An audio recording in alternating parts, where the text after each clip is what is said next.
বাংলাদেশে কিছু গান্ডু আছে, তাদের মধ্যে কিছু কিছু গান্ডু আছে যারা বেনপি করে আর গল্লিক খায়।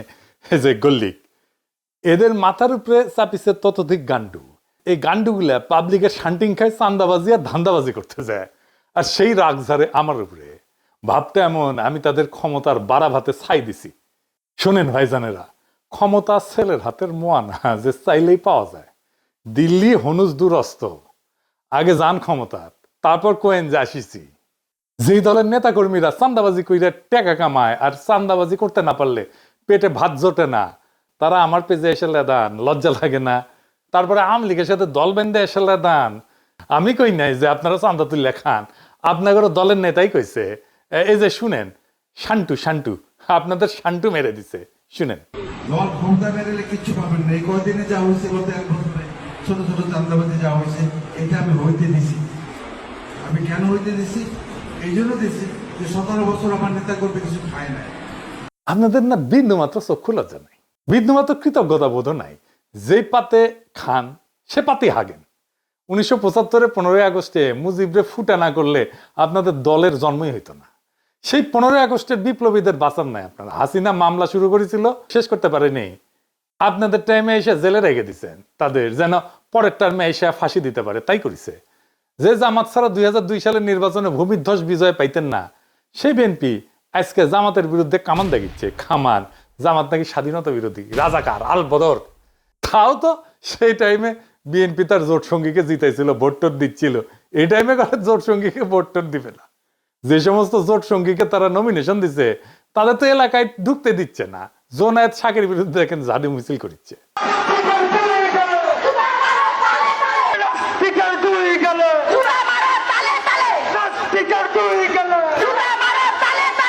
জোনায়েত শাকিরের নমিনেশন দিবে বিএনপি, তাই মানে তাতেই ওদের পুচ্ছে আগুন ধরে গেছে। নূরের পটুয়াখালীতে নমিনেশন দিয়েছিল বিএনপি, তারপরে নূর গেছে এলাকাত ক্যাম্পেইন করতে। এলাকায় বিএনপি নেতা কর্মীরা ওরে অবরুদ্ধ করে রাখছে। যতগুলো আসন বিএনপি তার জোট সঙ্গীদের দিবে না, সব কটাই একই ঘটনা ঘটবে, আর ওই আসনগুলো হারবে বিএনপি। যাই হোক, যেটা নিয়ে আলাপ শুরু করবো কইছিলাম, কি ঘটিছে গত পরশু সেটা নিয়ে কথা বলি। কেন ওয়াকারের চোখে অশনি সংকেত দেখেছি আমি পরশুর ঘটনা, ক্যান্টনমেন্টে যেটা ঘটেছে। ঢাকা ক্যান্টনমেন্ট থেকে 46 ব্রিগেডের 8টা এপিসি মুভ করে জিয়া কলোনি থেকে বাইর হয় 11ই অক্টোবর রাতে 1:30টা থেকে 2টার মধ্যে ঘটনাটা ঘটে। 4টা বাইর হয় আর 4টা বাইরে থেকে ভিতরে ঢোকে। এপিসি মানে জানেন তো, আর্মার্ড পার্সোনাল ক্যারিয়ারে, যে এটা এইগুলা এক একটা এপিসির সাথে 2টা করে জিপ বোঝাই সৈন্য ছিল। তার মানে একটা সময় 8টা এপিসি আর 16টা জিপ মুভ করেছে সিভিলিয়ান এলাকায় ক্যান্টনমেন্ট থেকে বাইরে হয়ে।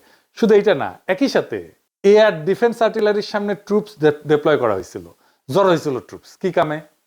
আর্মি জানে। 2 নাম্বার, আর্মি চিফের বাসার সামনে এক্সট্রা ট্রুপ ডিপ্লয় করা হয়েছিল, স্বাভাবিকের চাইতে বেশি। কেন? আর্মি জানে। 3 নাম্বার, ক্যান্টনমেন্টের রাস্তায় যে ব্যারিকেড থাকে না, দেখেছেন তো যাওয়ার সময় ব্যারিকেড থাকে, ও ব্যারিকেড গুলো সরাই ফেলা হয়েছিল। ব্যারিকেড সরানোর মানে হইতেছে যেন দ্রুত ট্রুপস এবং যানবাহন মুভ করতে পারে। এটা ছাড়া তো আর কোনো কারণ নাই। আমি এটা যেভাবেই হোক খুব অথেন্টিক সোর্স থেকে জানিছি, এটা লাইভ করি, এবং আমি আশঙ্কা করি যে এটা একটা কু অ্যাটেম্প হইতে পারে। কেন এটা কু অ্যাটেম্প হইতে পারে? এটা 111 যে হইতে পারে, এটা তো বিএনপির মির্জা ফখরুল বহুবার বলছে। এই যে দেখেন পত্রিকাত বাড়িছে, এইটা সাহেব শুনে দেন নিজের মুখে কি কইছে। আমি সব কথা সব জায়গায় খুলেও বলা যায় না, কিন্তু আমি আশঙ্কা করি যে আমরা যদি ঐক্যবদ্ধ না থাকি, আমরা যদি সতর্ক না থাকি, তাহলে কিন্তু 1-11 মতো ঘটনা ঘটা এখানে অস্বাভাবিক কিছু নয়। 111 তো কুই ছিল নাকি? তো নিজের দলের নেতা 111 কথা কয়, আর আর্মি কুয়ের সম্ভাবনার কথা কইলে বিএনপির লোকেরা হাসাহাসি করে, মানে কই যায়। তা আমি এটা নিয়ে একটা লাইভ করি, কই যে এটা কুয়ের একটা প্রচেষ্টা হইতে পারে। আর রাস্তায় নেমে আসতে বলি ছাত্রদেরকে, যদি রাস্তায় এপিসি নামায়। যাইবার কিছুক্ষণের মধ্যে আমরা জানানো হয় যে সোর্সেই হোক যে এটা একটা রুটিন এক্সারসাইজ, এবং আমি সাথে সাথে ব্যাখ্যা করে পোস্ট দিচ্ছি এই যে এইটা। তারপরে তো শুরু হইলো ট্রল, এক একজন এক এক কথা কয়। ইন্টারেস্টিং হইতেছে, যেমন কেউ কেউ কইতেছে আমারটাকে লোক আসে নাই, যদিও আমি ব্যাখ্যা করে দিছি যে এটা আর্মি থেকে জানানো হয়েছে যে এটা রুটিন, এটা এক্সারসাইজ, রোটেশন হইতেছে। তো কয় যে আমারটাকে লোক আসে নাই, তো ভালো কথা। আবার একই লোক আমারে কয় যে আমি মবস্টার, তা আমার কথায় যদি লোক না আসে তাহলে আমি মব কেমনে তৈরি করি? আর আমি যদি মবই তৈরি করি তাহলে আমার ডাকে লোক আসবে না, এটা কেমনে হয়? হ্যাঁ, আমার ডাকে লোক আসে নাকি আসে না সেটা তো প্রমাণ হবে রাজনৈতিক লড়াইয়ের মাঠে। আমি তো রাজনৈতিক দল করি না, আমার কোনো দল নাই।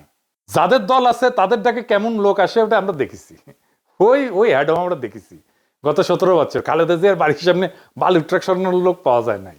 হ্যাঁ, আর এখন হ্যাডমের একেবারে হারকিউলিস হয়ে গেছে, অফিসের সামনে কর্মীর চাইতে পুলিশ বেশি থাকতো, দেখেছেন? সাধারণ মানুষকে রাজনৈতিক কর্মসূচিতে সম্পৃক্ত করার, আকৃষ্ট করার ক্ষমতা একজন রাজনৈতিক দলের বাইরের ব্যক্তি হিসেবে খুব অল্প কয়েকজন মানুষের আছে। খোদা তাআলার কৃপায় তার মধ্যে তালিকার নিচের দিকে হইলেও আমার নামটা থাকবে, একদম শেষ দিকে হইলেও থাকবে। কতদিন থাকবে জানি না, যতদিন সাধারণ মানুষের কথা বলবো ততদিন তো থাকবে আশা করা যায়। আর ওই শক্তি যখন মাঠে দেখাবো তখন ওই ঠাপের ব্যথা 1 সপ্তাহ যাবে না, কলে কয়ে দিচ্ছি সব জাউরাগুলোকে। যাই হোক, এখন আসেন দেখি কু করতে কত সেনা লাগে। মুজিবরে ফুটা করতে সাকুল্যে 300 সোলজার গেছিল, জিয়াকে হত্যা করতে গেছিল মাত্র 40 জনের একটা দল।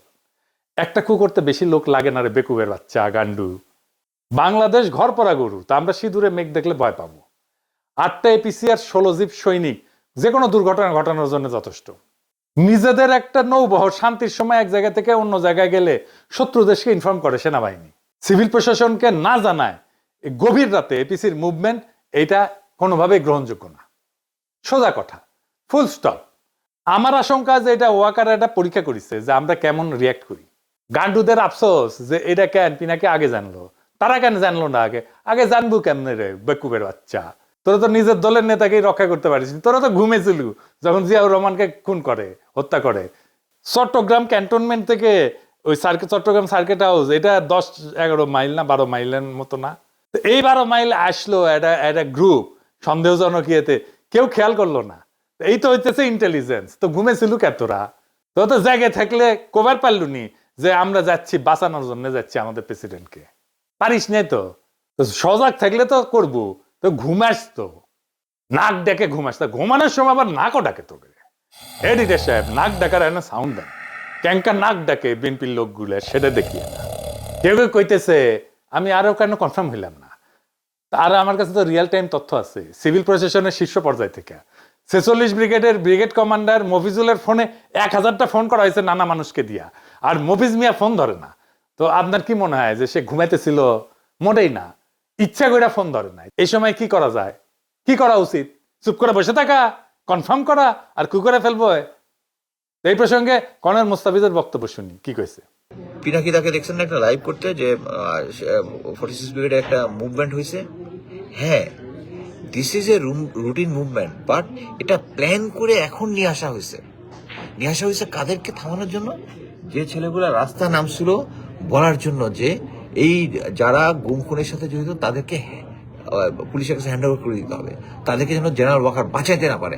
এটা কভার করার জন্য একটা চিকন বুদ্ধি করছে। মানে আমি এটা কেমনে জানলাম? আমি তো সবসময় এটা নিয়ে অনেকে ফান করে, যারা ওয়াকারের পালিত কিছু কুকুর আছে, কিছু হইলেই আইসা যুক্তিতর্ক বাইর হয়ে যায় আর কি, যেখানে সেখানে আমি লাইভ করি। ওই কুকুরগুলা তখন এই যে এই সুযোগটা নিছে আর কি, কুকুরগুলা দিয়া স্প্রেড করা যে সাপও মারলো লাঠি মানে ভাঙলো না, কি যে এই এপিসি মুভমেন্টটা ইচ্ছা করে এই টাইমে করা হয়েছে যেন এটা একটা থ্রেট হয়। সবাই যে গরম হয়েছে, আমি জাস্ট ভারমন্টের দিকে আইসা আলবেনিতে লাঞ্চ করার জন্য রেস্টুরেন্টে উঠছি, সাথে সাথে 4-5 জন আমাকে ফোন করছে যে এই হইতেছে, হোয়াট ইজ দ্য নিউজ। আমি কয়েকজনের কাছে নিউজ দিলাম, তাদেরও কোনো রেসপন্স পেলাম না। অবশ্য মনে হলো এরকম একটা হলে তো আমার 1-to-1 জানার কথা, হ্যাঁ গ্যারান্টি। এই যে 46 যে মুভমেন্ট হচ্ছে বিদ্রোহীদের কাছে চলে গেছে, এটি হচ্ছে মেইন জিনিস। এটা থেকে শিক্ষা গ্রহণ করতে হবে আমাদের জেনারেল ওয়াকারুজ্জামান, যে আপনি ইচ্ছা করলে কিছু একটা করলে পার পাবেন না, এটা ভালো মতোই জানেন।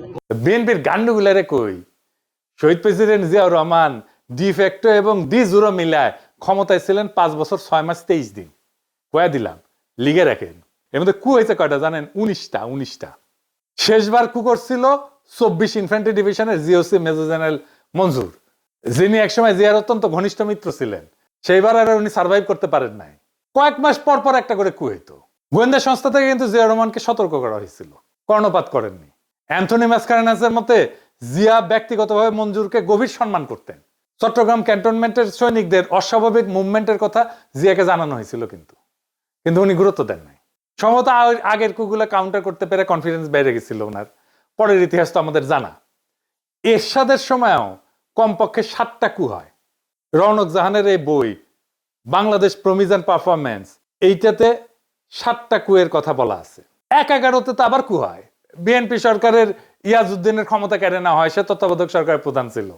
যেই দলের প্রতিষ্ঠাতা প্রধান আর্মি চিফ হয়ে জীবন হারাইলেন, নিজেদের অসংখ্য কর্মী 15 বছর জীবন দিলেন, তারা কুনিয়া সতর্কনা থেকে গুজব বইলা উড়াই দিয়া খুব রাজনৈতিক প্রজ্ঞা দেখাইতেছে, যেন বা তাদের কোনোদিন কিছু হয় নাই। বিএনপি কুয়ের ফলে শুধু প্রতিষ্ঠাতার জীবনই হারায় নাই, 2-3 বার ক্ষমতা হারাইছে। প্রেসিডেন্ট সাত্তার নির্বাচিত সরকার ছিল, তারে কু করে কে হটাইছে? এরশাদ হটাইছে। তো বিএনপি সরকার কুয়ের মাধ্যমে তো হটাইছে। আব্দুর রহমান বিশ্বাসের সময় কু করার চেষ্টা করছিল জেনারেল নাসিম। 2007 সালে জেনারেল নাসিমকে তো ভালোবেসে বিএনপি তারে আর্মি চিফ বানাইছিল। তো তারপরে তারেক রহমানকে দইরা নির্যাতন করছে কে? আর্মি করছে তো নাকি? এই আর্মিরাই তো ম্যাডামকে মনিলরের বাড়ি থেকে বের করে ওই বাড়ি মাটির সাথে মিশিয়ে দিছে। 111-এর কু করে বিএনপির প্রেসিডেন্ট ইয়াজউদ্দিনকে হটাইল না তত্ত্বাবধায়ক সরকারের প্রধানের পদ থেকে। এই সেনাবাহিনী চাইছে, দেখলো না পিলখানায় তাদের সহকর্মীদের প্রাণ দেয়াকে? কারণ ইন্ডিয়া কইছিল পিলখানায় অভিযান করলে ইন্ডিয়ান আর্মি বাংলাদেশে মার্চ করবে, ঢুকে দেবে। কোনোদিন জিজ্ঞেস করে নাই ইন্ডিয়াকে যে পিলখানায় আমি অভিযান চালাইলে তুমি আমার দেশে মার্চ করার কে? এই সেনাবাহিনীর ক্যান্টনমেন্টের ভিতরে আয়নাঘর হইল। এই সেনাবাহিনী 2024-এর জুলাই-আগস্টে গুলি চালাইলো, ছাত্র জনতা মারলো, আশ্রয় দিল আওয়ামী লীগ আর পুলিশের দুর্বৃত্তদের, পালাই যাইতে দিল নিজের বাহিনীর দুর্বৃত্ত জেনারেলদের, এমনকি আওয়ামী লীগের নেতাদেরকেও। এরপরে এদের শিক্ষা হয় না। কি প্রগাঢ় বিশ্বাস এদের এই জেনারেলদের প্রতি। আর একটা জিনিস বিএনপির গান্ডু ছাপরি বুদ্ধিজীবীদের জানাই দিই, ওরা জানে না কি সেটা। আসেন এটা দেখি। বিএনপি সরকারও তো ভারত 2007 সালে জানুয়ারি না, তার 2.5 বছর আগে 2004 সালে সেপ্টেম্বরে কু করে ফেলাই দিয়ে হাসিনাকে ক্ষমতা বসাইতো আজীবনের জন্য। এর জন্যই তখন বাংলাদেশে একের পর এক রহস্যজনক জঙ্গি হামলা হওয়া শুরু করে 2004 সাল থেকে। এরপরে রহস্যজনক ভাবে 21শে আগস্ট গ্রেনেড হামলা হওয়ার পর বাংলাদেশ সেনাবাহিনীর প্রাক্তন সেনাপ্রধান এবং আওয়ামী লীগের 1996-2001 সালে সাবেক জ্বালানি মন্ত্রী নুরুদ্দিন খান সেপ্টেম্বর মাসে আমেরিকান রাষ্ট্রদূত হ্যারি কে টমাসের সাথে দেখা করে আমেরিকান সরকারের গ্রিন লাইট চায় কু করার জন্য। কু করার জন্য। এবং এই জন্য সে সেনাবাহিনীর বিভিন্ন কর্মকর্তার সাথে কথা বলে রাখছিল। আমেরিকান রাষ্ট্রদূত এরপর তৎকালীন বিএনপি স্থায়ী কমিটির সদস্য লেফটেন্যান্ট জেনারেল অবসরপ্রাপ্ত মাহবুর রহমানের সাথে দেখা করে এবং এই বিষয়টা জানায়। বিস্ময়করভাবে মাহবুর রহমান এই ব্যাপারে খুব বিস্ময় প্রকাশ না কইরা রাষ্ট্রদূতকে উত্তর দেয় যে আমেরিকা যদি গ্রিন সিগন্যাল দেয় তাহলে অবশ্যই কু হবে। হ্যাঁ, বিএনপির নেতা সে বলতেছে কু হবে। তিনি তার নিজের দলের প্রধানমন্ত্রী খালেদা জিয়াকে সেই মিটিং এ তুচ্ছতাচ্ছিল্য করে কথা বলেন। এই হচ্ছে বিএনপির নিজেদের ভিতরের ঐক্য। আর এবার যদি কইতো তাহলে বিরানি আমলম, কচু খেতি, ওয়াকারের পথ বালক কেউ আগায় আসতো না।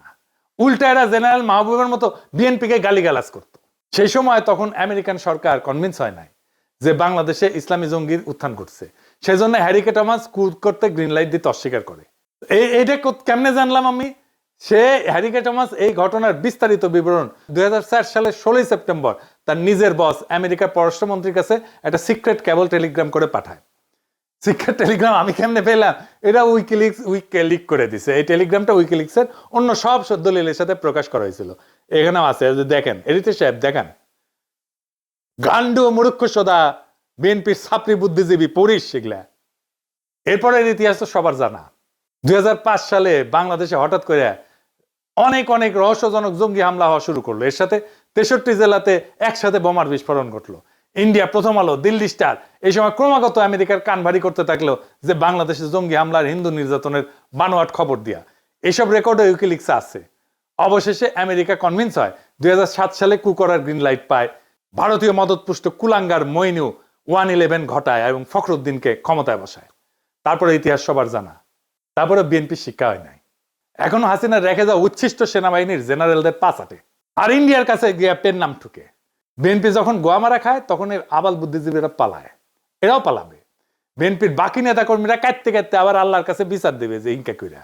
শালার পুত ভোট দেন দান আবার ঠিক সুদাও। সবাই হাত তোলেন। ওই শালার পুতরা মুনাজাত কর, মুনাজাত কর। ওই পুরো শালার বুতারা মুনাজাত ধর মাইক আনতে বলছেন আল্লাহ তোমার কাছে বিচার দিলাম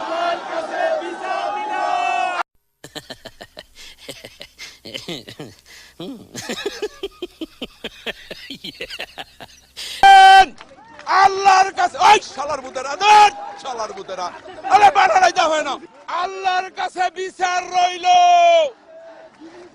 ও ভাই স্লোগান দেন না এবং স্লোগান দিবি মেলাম এবং এই রকম বিচার আল্লাহ সহ্য করবে না যার ওই তুমি ঠিক দাও কেন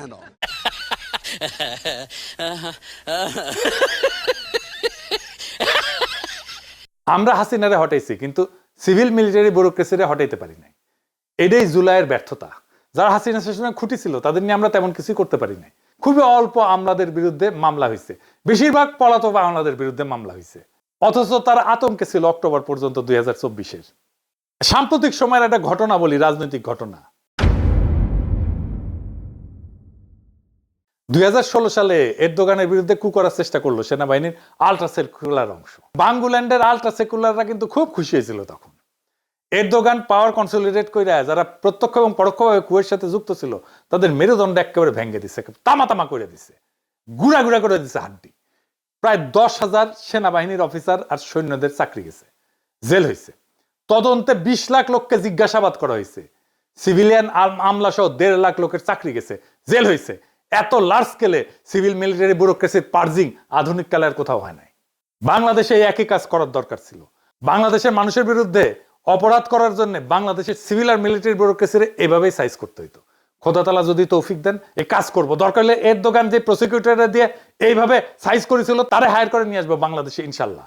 আমরা 3 দিন আগে আইসিটি ওয়ারেন্ট ইস্যু করার পরে আর্মির টপ ব্রাস ক্ষুব্ধ এবং সম্ভবত শঙ্কিত। এই অবস্থায় আর্মির এত বড় একটা ট্রুপ মুভমেন্টের উপরে আমাদের নজর রাখতেই হবে দেশের স্বার্থে। এই মুভমেন্টে কোনো মিলিটারি চেষ্টা প্রস্তুতি হোক বা না হোক, সিভিল অ্যাডমিনিস্ট্রেশনকে এই মুভমেন্টের আগাম খবর না দেওয়াটা নিয়মের ব্যতিক্রম। এই মুভমেন্ট অত্যন্ত অস্বাভাবিক। যদি হঠাৎ দেখি যে একটা মিলিটারি কুশ শুরু হইতে চলতেছে, আমরা আমাদের সাধ্যমতো সেই কুকে ঠেকানোর চেষ্টা করব দেশের সাধারণ মানুষের সম্মিলিত শক্তি দিয়া। পারি না পারি অন্য কথা, বড়সড় কিছু ঘটার আগেই প্রিএমটিভ মেজার হিসাবে যা যা পদক্ষেপ নেওয়ার তা নিব। আপনারা এইটা বুঝে দেখেন কিভাবে আওয়ামী লীগ, বাকশালী আর বিএনপি আর কচু খেতি ওয়াকারের পদ ভালো একই সাথে আমার পিছে লাগে, একই সাথে। তার মানে এদের একটা ঐক্য আছে। ইন্ডিয়া, বাকশালী, আওয়ামী লীগ, ওয়াকারের পদ বালক, এরা সব এক গোয়ালের গরু। আমাদের ছাত্র জনতা জুলাই বিপ্লব করে হাসিনার ফ্যাসিস্ট শাসনের পতন ঘটাইছে। মনে রাখবেন, আমাদের ক্ষমতা আছে কু ব্যর্থ করার। আমরা নিশ্চিত আমরা যারা সবাই জুলাই বিপ্লবকে অন করি, আমাদের দায়িত্ব হবে যদি আদৌ তেমন কোনো ষড়যন্ত্র হয়ে থাকে এবং ভবিষ্যতে কখনো কুয়ের পরিকল্পনা হয়ে থাকে তার বিরুদ্ধে সর্বশক্তি দিয়া রুখে দাঁড়ায় সেটাকে ব্যর্থ করে দেওয়া। এই কু ব্যর্থ করার লড়াইও হবে আমাদের বিপ্লবের অংশ। এই বিপ্লবকে রক্ষা করার দায়িত্ব আমাদের সবার। ইনকিলাব জিন্দাবাদ।